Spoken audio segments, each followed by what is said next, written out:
Salut à tous, vous êtes sur Génie Télé, c'est Quintet numéro 142. Le quintet de ce mercredi se dispute sur l'hippodrome de Mêlée-du-Maine. Dans une épreuve à l'attelage disputée sur 2850 mètres, ils sont 18 au départ. Pour étudier cette épreuve, j'ai à mes côtés tout d'abord Christophe Crozatier.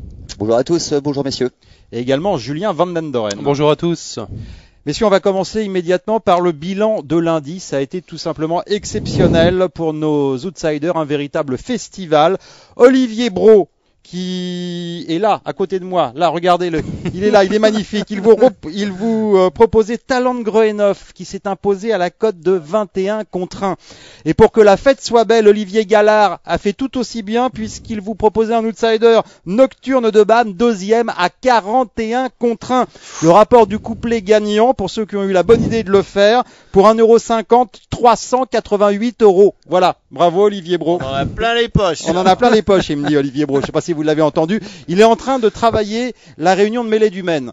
C'est lui qui va nous faire les pronos pour Mêlée-du-Maine. Alors, si vous êtes abonné ou si vous voulez prendre un code à la journée, il va vraiment falloir suivre notre ami Olivier Brault. Il est en super forme. Messieurs, on va attaquer donc avec ce quintet à Mêlée-du-Maine et avec le numéro 1, La Spezia, qui n'a pu jouer le moindre rôle pour sa rentrée dimanche dernier dans le prix Charlie Mills. Oui, sa forme est sujette à caution pour l'instant. Elle n'est pas encore arrivée à son meilleur niveau. Elle aura d'autres engagements durant l'hiver à Vincennes à revoir.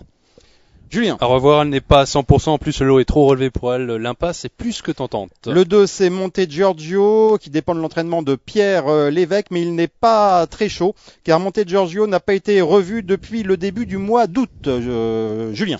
Oui, en effet, il effectue sa rentrée, Monte Giorgio, il n'est pas annoncé déféré des 4 pieds, pardon. Je ne sais pas si on a encore le pronostic de Pierre Lévesque. Si, c'est mis 8ème, donc ça veut tout dire. C'est pas la grosse chaleur. Il est pas très chaud, hein. Non, c'est le moins qu'on puisse dire. J'ai fait la même chose que Julien. On va le revoir cet hiver dans de meilleures conditions et avec une forme beaucoup plus affûtée qu'à l'heure actuelle. Le 3, c'est Caprice des Cajoles. Alors, il a été inexistant pour sa rentrée à Cran le 24 septembre. Oui, les dernières performances sont pas terribles, on peut dire. Pareil, je pense qu'il est en cours de préparation pour le meeting de Vincennes, encore un concurrent qu'il faut revoir dans de meilleures conditions. Un cheval qui appartient à la famille Goetz. Oui, un cheval qui a franchi les paliers, notamment l'hiver dernier, mais bon, à chaque fois il était déféré des 4 pieds, ça ne sera pas le cas ici, où je crois, comme l'a dit Christophe, on va l'amener au mieux pour le meeting, mais là c'est encore un peu trop tôt, il faut seulement le regarder courir. Le 4, Julien, c'est Mambo King. Alors lui, il est absent depuis l'hiver dernier. Hein. Ouais, depuis le 15 février dernier, un cheval de classe, qui est précoce, qui a montré de la qualité tôt dans sa carrière, mais bon, la course de rentrée après de nombreux mois d'absence, non, on va seulement le regarder courir. Pour la suite des événements, c'est un interdit. Bon, Christophe, c'est un pensionnaire de Jean-Michel Bazir, mais il ne sera pas au sulky. C'est Damien Piel qui va le driver. Effectivement, on va le préparer doucement. Encore une fois, encore un cheval qui se prépare pour le meeting. C'est un cheval qui a de la qualité, effectivement, mais bon, on va le surveiller de très près pour les prochaines sorties. Le 5, Christophe, c'est Noise. Alors, elle n'a vraiment pas eu un bon parcours la dernière fois dans le GNT à Cherbourg. Hein. Non, pas très heureuse. Par contre, toujours bien réussi sur cet hippodrome de Mêlée-du-Maine. Je pense que c'est une course visée. La forme est sûre, ça sera ma base. Alors, Christophe l'a dit, à Mêlée-du-Maine, elle est même invaincue. Elle a couru 2 fois, elle a gagné 2 fois. C'est vraiment une spécialiste des tracés à main droite, cette Noise, elle fait bien un peu toutes sortes de parcours quand c'est à droite. L'autre jour c'est vrai que ça s'est mal passé. Bon, elle a régulièrement couru quand même cette année, elle peut manquer peut-être un petit peu de fraîcheur, mais Olivier Boudou l'utilise là pleinement, parce que c'est une jument qui n'est pas du tout de la saison de l'hiver, elle est plutôt un peu durant l'été, ses meilleures performances ont été réalisées. Là au premier poteau, jument dur, je pense qu'elle devrait jouer l'un des premiers rôles. Le 6, c'est Kayak de Bélève. Alors, c'est un kayak qui rame un peu actuellement. Hein. C'est vrai qu'il a du mal à se mettre en évidence actuellement, mais attention, on a fait appel à Franck Nivard. On l'annonce déféré des 4 pieds. Un cheval qui avait réalisé une superbe tentative dans un quintet l'hiver dernier sur la grande piste de Vincennes. Attention, ça sent bon, mais tous les atouts de son côté en tête, il peut faire un petit numéro. Pour une place. Christophe. J'avais pas la place, moi, par contre, de le retenir. Effectivement, on met tous les atouts de son côté avec Franck Nivard déféré des 4. Au premier poteau, c'est Franck Nivard qui est déféré des 4. Souvent, oui.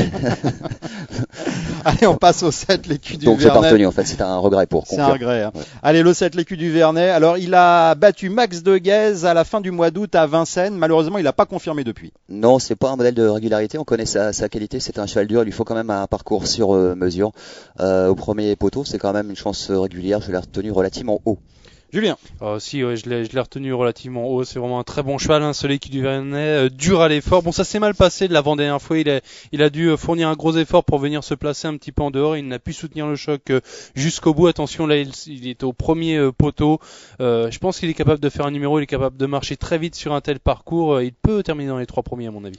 Bon, le numéro 8, Julien, c'est Nolela. La semaine dernière, elle devait rendre 25 mètres dans l'étape du GNT. Cette fois-ci, eh bien, elle s'élance en tête. Les conditions de course sont beaucoup plus avantageuses pour elle cette fois-ci. Une jument vraiment sérieuse, hein, qui fait toutes ses courses. Il faut la courir cachée. Elle est souvent un petit peu tributaire dans les circonstances de course, mais si ça se passe bien et qu'elle peut placer sa bonne pointe de vitesse finale, à mon avis, elle peut choper une place. Christophe. Oh oui, je pense qu'on va jeter tout le feu dans la bataille. C'est sans doute sa dernière course avant un petit break. Elle a couru bien de bien meilleurs lots dans sa jeunesse. Là, elle trouve une très belle occasion de renouer avec les bonnes performances. Le 9, c'est Birbo della Quercia. Lors de son avant-dernière tentative, eh bien, il s'est classé 4e de l'écu du Vernet dont on parlait tout à l'heure. Oui, c'est un cheval qu'on connaît bien maintenant à ce niveau de compétition.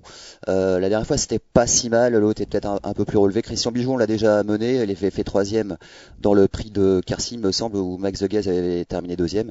Donc, sur la fois de cette finale, on est obligé de le retenir très très haut. Julien. Oui, je l'ai retenu, mais seulement en bout de combinaison. À mon avis, il n'a plus trop de marche, Birbo de la Quercia, avec un compte en banque à ce niveau-là. Puis en plus, je le préfère quand même sur les tracés à main gauche, hein, sur lesquels il est quand même beaucoup plus confirmé. Donc je le garde, mais surtout pour la 5e place. Le 10, c'est Max de Guez. C'est le second atout de Jean-Michel Bazir au départ de ce Quintet Plus. Il est idéalement situé en tête et il retrouve le patron au sulky. Tout à fait. Tout cela incite vraiment à la grande confiance, hein, Max de Guez. On a vraiment visé cette course. On a vraiment l'impression, la dernière fois à Cherbourg, il était nettement délaissé. Là, on l'annonce déféré des 4 pieds. Le lot est à sa portée. Bon, pour moi, il ne fait pas figure d'épouvantail. Il y a quand même de l'opposition. Maintenant, pour les quintéistes, c'est vraiment un très bon point d'appui. Un bon point d'appui pour vous aussi, Christophe? Oui, qui sera d'ailleurs sous-coté, puisque GMP sera au sulky. Ça sera le grandissime favori de cette épreuve. C'est un petit peu normal, puisque l'engagement est très très bon et la forme est sûre. Le 11, Kent Barbet, alors fautif récemment à Vincennes alors qu'il luttait pour les places. Oui, effectivement, vous faites bien de le souligner, c'est un concurrent qu'il faut reprendre à mon avis en confiance, plutôt peut-être pour une 3e, 4e place pour la victoire, ça risque d'être un peu compliqué. Pierre-Robert Cruis au sulky. Ouais, bon cheval, hein, ce Kent Barbet qui a pris beaucoup de gains depuis l'automne dernier lorsqu'il avait été réclamé sur la petite piste par Franck Leblanc. Bon, il est un petit peu moins percutant actuellement, il se montre fautif, faut voir, peut-être qu'il souffre un petit peu ce Kent Barbet. Je ne l'ai pas retenu, il fera partie de mes regrets. Dans un bon jour, il peut prendre une allocation. Le 12, le retour, un cheval qui visiblement cherche sa course actuellement, Julien. Il cherche sa course, c'est vrai, il reste sur pas mal de places. Le retour, bon, c'est un cheval vraiment de bon niveau, il est bien engagé comme ça au premier poteau. Il m'a un petit peu déçu l'autre jour sur la Grande Pige, je m'attendais un petit peu mieux de sa part. Bon, on l'annonce une nouvelle fois pieds nus.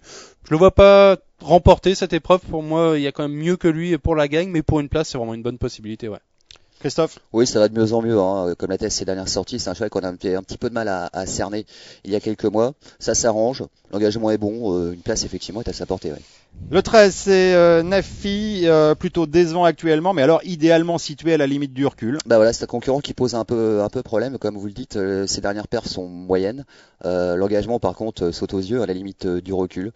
Face à une tête d'opposition, c'est difficile de l'éliminer complètement. Ouais, Julien. Ouais, je l'ai laissé de côté, moi. Bon, ses meilleures récentes performances ont été obtenues quand même sur l'herbe, hein. Sur dur, à chaque fois, c'est quand même beaucoup plus compliqué pour lui. Malgré l'engagement en tête et la drive de Tony Belair, à mon avis, il y a mieux que lui à retenir. Allez, avant de s'intéresser aux concurrents qui vont rendre 25 mètres dans ce Quintet Plus, une petite page de publicité.